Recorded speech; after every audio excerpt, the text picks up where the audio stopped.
Hello, നമ്മുടെ ഇന്നത്തെ ലാബാണ് monitoring multiple projects വിത്ത് cloud monitoring. GSP 090 അതാണ് ലാബിൻ്റെ ID. അതിനുശേഷം നമ്മൾ ലാബ് തുറക്കുക, ക്ലൗഡ് സെല്ല് ഒന്ന് ഓതൻറ്റിക്കേറ്റ് ചെയ്ത് വെച്ചേക്കുക. ആവശ്യം വരും. പിന്നെ ആദ്യമായിട്ട് നമ്മൾ ലാബ് സ്റ്റാർട്ട് ചെയ്യാൻ പോകണം. അതിനായിട്ട് ടാസ്ക് 1 തൊടുക. ശേഷം ഇവിടെ ഒരു സോൺ ഉണ്ടാവും, അതൊന്ന് ജസ്റ്റ് കോപ്പി പേസ്റ്റ് ചെയ്യുക. എന്നിട്ട് ഞാൻ താഴെ കൊടുത്തിരിക്കുന്ന കമാൻഡ് ഒരു നോട്ട് പാഡിലോ വല്ലതും സൂക്ഷിച്ച് വെച്ചേക്കുക. അതിനകത്തൊരു സോണിൻ്റെ അകത്തോട്ട് അത് കയറ്റിയിടുക. അതിനുശേഷം ടാസ്ക് 1 ക്ലിക്ക് ചെയ്യുക. ക്ലൗഡ് സെല്ല് ഒന്ന് മിനിമൈസ് ചെയ്യാം. അതിനുശേഷം VM ഇൻസ്റ്റൻസസ് സെർച്ച് ചെയ്യുക. അതിന് മുന്നേ പ്രൊജക്റ്റ് സെലക്ട് ചെയ്യാം.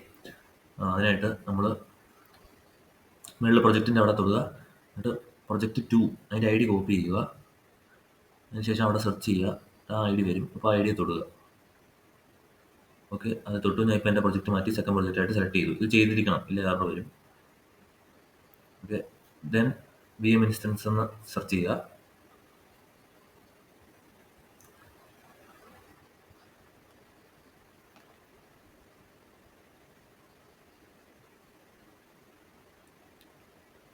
ഓക്കെ, ഇനി ക്രിയേറ്റ് ഇൻസ്റ്റൻസ്. മെഷീൻ കൺഫിഗറേഷൻ എന്ന് വരുന്ന വിൻഡോയിൽ നെയിം ഇൻസ്റ്റൻസ് എന്ന് തന്നെ കൊടുക്കുക. അവിടെ ടാസ്ക് 1 കൊടുത്തേക്കുന്ന പോലെ തന്നെ ക്രിയേറ്റ് ചെയ്യുക ഇൻസ്റ്റൻസ് 2. ഓക്കെ, അത് ചെയ്തു. പിന്നെ റീജിയൻ US സെൻട്രൽ ഓട്ടോമാറ്റിക് വന്നിട്ടുണ്ട്. അടുത്തത് നമ്മൾ ഡ്രോപ്പ് ഡൗൺ ചെയ്ത് സെൻട്രൽ F കൊടുക്കുക. ഓക്കെ, ദെൻ ക്രിയേറ്റ് കൊടുക്കുക. വേറെ ഒന്നും നോക്കണ്ട, ക്രിയേറ്റ് കൊടുക്കുക.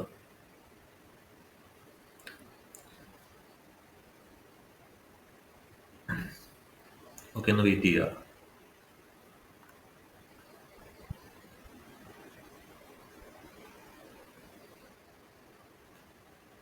സ്റ്റാറ്റസ് ഒന്ന് ചെക്ക് ചെയ്ത് നോക്കാം. ഓക്കെ, അതായിട്ടുണ്ട്. ഇനി അടുത്തത് മോണിറ്ററിംഗ് മെട്രിക് സ്കോപ്പ്. അതിനായിട്ട് നാവിഗേഷൻ മെനുവിൽ തന്നെ ഒബ്സർവബിലിറ്റി എടുക്കുക. ജസ്റ്റ് സെർച്ച് ചെയ്താലും മതി. ഒബ്സർവബിലിറ്റി എടുത്തു. ശേഷം ഓവർവ്യൂ എന്ന് വരുന്ന പേജിനകത്ത് ആഡ് പ്രൊജക്റ്റ്, അതിൻ്റെ സെറ്റിങ്സ് എടുക്കുക. അതിനുശേഷം ആഡ് പ്രൊജക്റ്റ് ഉണ്ടാവും. മെട്രിക് സ്കോപ്സ് എടുക്കുക. ഇവിടെ ലെഫ്റ്റ് സൈഡിൽ പറഞ്ഞിട്ടിരിക്കുന്ന പോലെ സെറ്റിങ്സ്, മെട്രിക് സ്കോപ്പ്, ശേഷം ആഡ് GCP പ്രൊജക്റ്റ് കൊടുക്കുക. അല്ല, Google cloud projects, add projects താഴെ ഉള്ളത് കൊടുത്താലും മതി. എന്നിട്ട് പ്രൊജക്റ്റ് ID 1 ഇപ്പുറത്ത് വന്ന് കോപ്പി ചെയ്യുക. എന്നിട്ട് ഞാൻ ഇപ്പുറത്ത് വന്നു. ഏതാണെന്ന് നമുക്ക് കണ്ടിട്ട് പെട്ടെന്ന് അറിയില്ലാത്തതുകൊണ്ട് ജസ്റ്റ് പ്രൊജക്റ്റ് ID 1 കോപ്പി ചെയ്യുന്നു, സെർച്ച് ചെയ്യുന്നു. എന്നിട്ട് അത് ടിക്ക് ചെയ്യുക, സെലക്ട് ചെയ്യുക, ആഡ് പ്രൊജക്റ്റ് കൊടുക്കുക. ഓക്കെ, ഇനി ഗ്രൂപ്പ് എന്നുള്ളത് നിൽക്കുക. ശേഷം ക്രിയേറ്റ് ഗ്രൂപ്പ്. ഇനി ഡെമോ ഗ്രൂപ്പ് എന്ന നെയിം കൊടുക്കുക. മേളിൽ നെയിം ആക്കിയല്ല അതുപോലെ തന്നെ ഇട്ടേക്കുക. പിന്നെ തേർഡ് ഫീൽഡിൽ ഇൻസ്റ്റൻസ് എന്ന വാല്യൂ പ്ലേസ് ചെയ്യുക. ജസ്റ്റ് കോപ്പി ചെയ്യുക, പേസ്റ്റ് ചെയ്യുക. കോപ്പി ആവുന്നില്ല.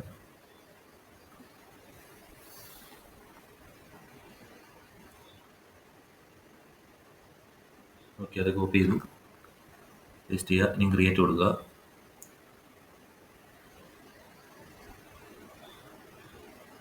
ക്രിയേറ്റ്.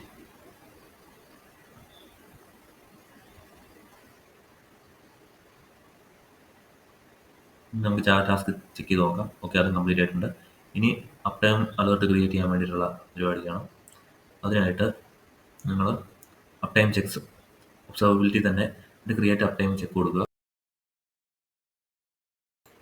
ക്രിയേറ്റ് അലേർട്ട് കൊടുക്കുക, ക്രിയേറ്റ് അപ് ടൈം ചെക്ക് കൊടുക്കുക. ശേഷം TCP പ്രോട്ടോകോൾ സെലക്ട് ചെയ്യുക. ഇവിടെ കൊടുത്തിട്ടുണ്ട് ഇൻസ്റ്റൻസ്, പിന്നെ ഗ്രൂപ്പ് ആക്കുക. ഡെമോ ഗ്രൂപ്പ് എന്ന പേര് കൊടുക്കുക. അതിനുശേഷം കണ്ടിന്യൂ. വീഡിയോ കാണുന്ന പോലെ തന്നെ ചെയ്യുക. Time failure continue. ഇനി റിവ്യൂവിൻ്റെ അവിടെ demo group up time check copy ചെയ്യുക, പേസ്റ്റ് ചെയ്യുക, ക്രിയേറ്റ് കൊടുക്കുക. ഓക്കെ, ഇനി ചെക്ക് ചെയ്ത് നോക്കാം. ഓക്കെ, അതും ആയിട്ടുണ്ട്. ഇനി ബാക്കിയുള്ള ടാസ്കുകൾക്കായിട്ട് താഴെ ഒരു കമാൻഡ് ഞാൻ കൊടുത്തിട്ടുണ്ടാവും. അത് ജസ്റ്റ് ഒന്ന് കോപ്പി ചെയ്യുക, പേസ്റ്റ് ചെയ്യുക. നമ്മൾ ആദ്യം സോൺ സെറ്റ് ചെയ്തായിരുന്നു, അത് ചെയ്യുക. ചെയ്തിട്ട് ബാക്കി ചെയ്യാവൂ. സോൺ സെറ്റ് ചെയ്താൽ മാത്രമേ റൺ ആവുള്ളൂ.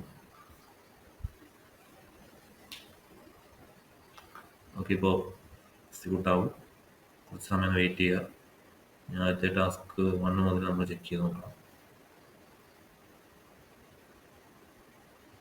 ഓക്കെ, ഇപ്പോൾ കംപ്ലീറ്റ് ആയിട്ടുണ്ട്. നമുക്ക് ടാസ്ക് എല്ലാം ചെക്ക് ചെയ്ത് നോക്കാം. ഓക്കെ, അത് കഴിഞ്ഞു. ഓക്കെ, ട്രൂ ഓഫ് ഫോൾസിന് ട്രൂ കൊടുക്കുക. ഇത്രേ ഉള്ളൂ. ലാബ് കഴിഞ്ഞിട്ടുണ്ടാവും. ഇനി എൻ്റെ ലാബ് കൊടുത്തേക്കൂ.